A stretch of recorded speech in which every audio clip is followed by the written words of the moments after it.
अवनी का gold medal एक मिसाल है जिससे सभी प्रेरणा ले सकते हैं। 2012 में एक बड़ी कार दुर्घटना में अवनी की रीढ़ की हड्डी में चोट लगी थी। उसके बाद उनकी जिंदगी व्हील चेयर के सहारे ही चल रही थी। 2015 में पहली बार उनके पिता उन्हें शूटिंग और तीरंदाजी के रेंज में लेकर गए। अवनी को शूटिंग ज्यादा पसंद आई। अवनी ने ओलंपिक में गोल्ड जीतने वाले अभिनव बिंद्रा की आत्मकथा अ शॉट एट हिस्ट्री से प्रेरणा ली और आज उनकी कड़ी मेहनत का नतीजा इस वक्त पूरी दुनिया के सामने है।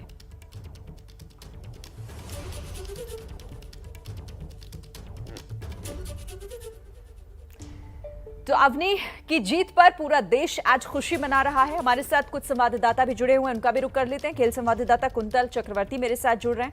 जयपुर में अवनी लेखरा के घर से मनीष शर्मा, डिस्कस थ्रो में सिल्वर भी हमें मिला है, तो सिल्वर जीतने वाले योगेश के घर भी हम चलेंगे। प्रदीप कुमार वहां से हमारे पास साथ जुड़े हुए हैं। लेकिन मनीष, पहले मैं आपके साथ आऊंगी क्योंकि ये तो परिवार के लिए इस वक्त गदगद कर देने वाला माहौल होगा। वहां पर किस तरह की तस्वीरें और कैसी बातचीत आप जब कर रहे हैं परिवार से, तो क्या कुछ वो कह रहे हैं?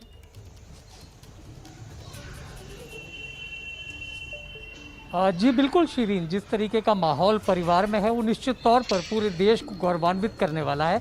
सबसे अहम बात यह है कि राजस्थान के धुरंधरों ने देश का नाम रोशन किया है। अवनी लेखरा के अलावा देवेंद्र झांझड़िया और सुंदर सिंह गुर्जर, ये दोनों भी राजस्थान से हैं। फिलहाल अगर हम अवनी लेखरा के घर की बात करें तो ये परिवार के तमाम लोग हैं।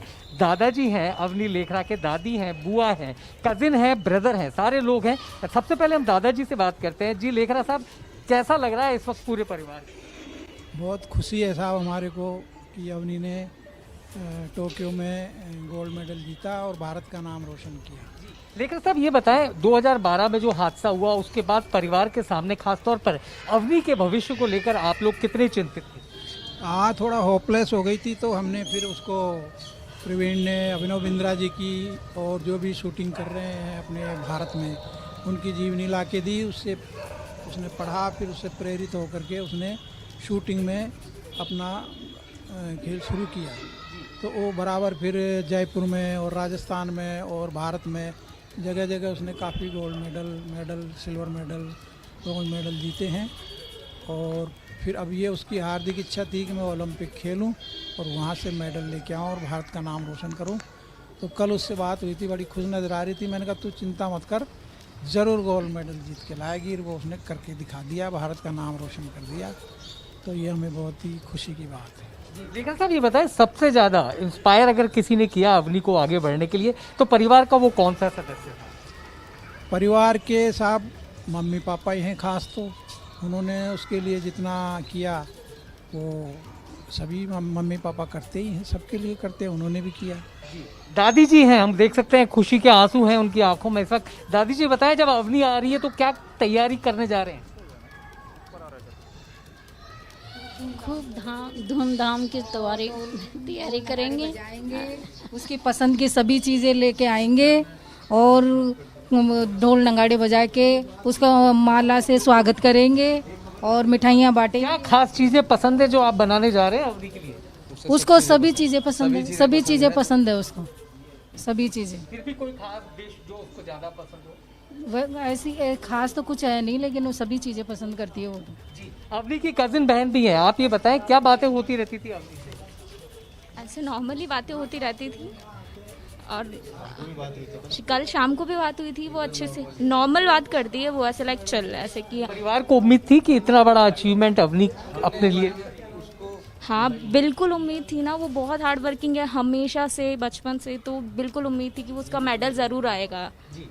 क्या कहती थी अवनी आपकी जो बातचीत? गेम को लेकर के कभी बात ही नहीं करते थे हम जब से वो टोक्यो गई है, क्योंकि हमें ऑलरेडी पता है उसकी मेहनत बहुत ही ज़्यादा है, बहुत टाइम से वो मेहनत कर रही है, इसलिए और बहुत ही खुशी है हमें इस चीज़। आप बताएं, आपसे क्या रिश्ता है अवनी का? हम फूफा जी लगते हैं। अच्छा, फूफा जी। तो किस तरीके से मोटिवेट करते थे? मोटिवेट उनके पापा ने किया है सबसे ज़्यादा। तो हम तो क्या, वो इसी चक्कर में उनको वहाँ शूटिंग रेंज के पास में उन्होंने मकान वहीं ले लिया और वहीं से वो बिल्कुल नज़दीक पड़ता था।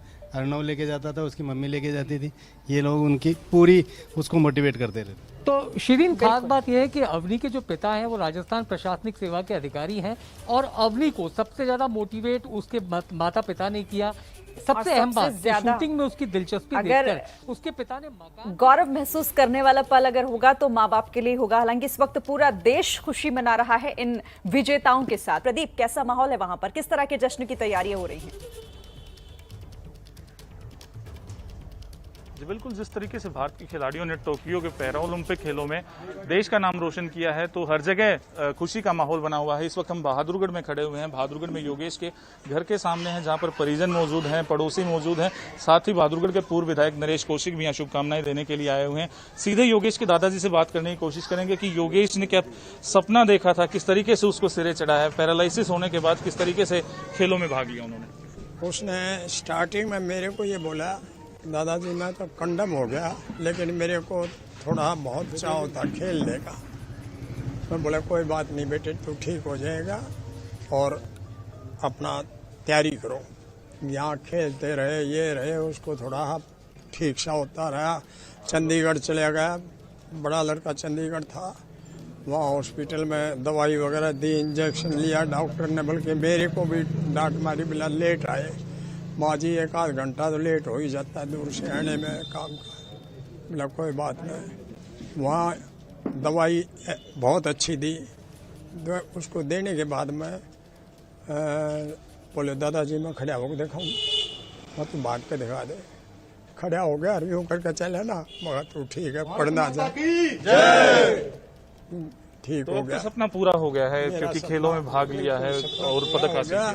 और उसने जो काम किया ना, वो जो सारा हमारे लिए नहीं, ये देश के लिए आप लोगों की कृपा से जो भी कुछ मिला वो ठीक मिला है। बिल्कुल, जो दुख और दर्द झेला है योगेश ने, उन सभी को भुलाने का समय आ गया। पिता हैं, इनसे जानने की कोशिश करते हैं क्या योगेश शुरुआत से ही खिलाड़ी बनना चाहता था या पढ़ाई में आगे निकल कर देश का नाम रोशन करना? पहले तो पढ़ाई में ही था उसका ध्यान बिल्कुल एकदम से।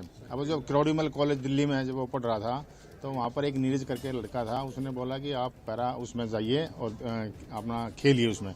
तो उसने कुछ वीडियो दिखाए, तब उसको वहाँ से हौसला हुआ और वो वहीं से अपने जवाहरलाल नेहरू स्टेडियम में सुबह मॉर्निंग में 3:30 बजे वहाँ से निकल जाता था घर से और वहाँ पर प्रैक्टिस करता था। फिर सीधा वहाँ पर आता था क्रोडीमल कॉलेज में पढ़ने के लिए, फिर शाम को वहाँ पर प्रैक्टिस करने के लिए आता था। कितने दिन हो गए योगेश को घर से दूर हुए प्रैक्टिस करते हुए? अब तो 1.5 साल हो गया। अभी तो बिल्कुल प्रदीप, और इसे समझा जा सकता है। परिवार इस वक्त उस मेहनत को याद कर रहा है जो मेहनत योगेश ने की, और उसी का फल आज हम देख भी रहे हैं। मेरे साथ कुंतल भी हैं। कुंतल, यह ऐतिहासिक इसीलिए क्योंकि अब तक का सर्वश्रेष्ठ प्रदर्शन पैरालंपिक में भारतीय खिलाड़ियों का है। जी बिल्कुल, 6 मेडल तो ऑलरेडी आ गया है और 7वें मेडल होल्ड पर है। और मुझे लगता है कि टॉप के 10 या 15 जो देश है इसमें फिनिश करने का संभावना इस बार है। और सबसे बड़ी बात है कि आज गोल्ड मेडल मिला है और 4 मेडल एक दिन में अभी भी इवेंट्स बाकी है और 5-6 दिनों का खेल अभी भी बाकी है। ऐसा लग रहा है कि भारतीय जो कंटिंजेंट है वो सबसे बेहतरीन परफॉर्मेंस तो ऑलरेडी कर चुके हैं, लेकिन जो मैं कह रहा था कि 10 से 15 कंट्रियों में फिनिश करने की संभावना है। और सबसे बड़ी बात कि भारत को इस बार के ओलंपिक की जो परफॉर्मेंस है और पैरालंपिक्स में जिस तरह की परफॉर्मेंस फिलहाल चल रही है, इसके बाद पूरी जो विश्व है, पूरी दुनिया जो है, यही कहेगी कि भारत एक स्पोर्टिंग कंट्री है। बिल्कुल, और वो दिखा दिया हमारे खिलाड़ियों ने किस तरीके से उनका जज्बा जीत में बदला है। शुक्रिया आपका हमारे साथ जुड़ने के लिए।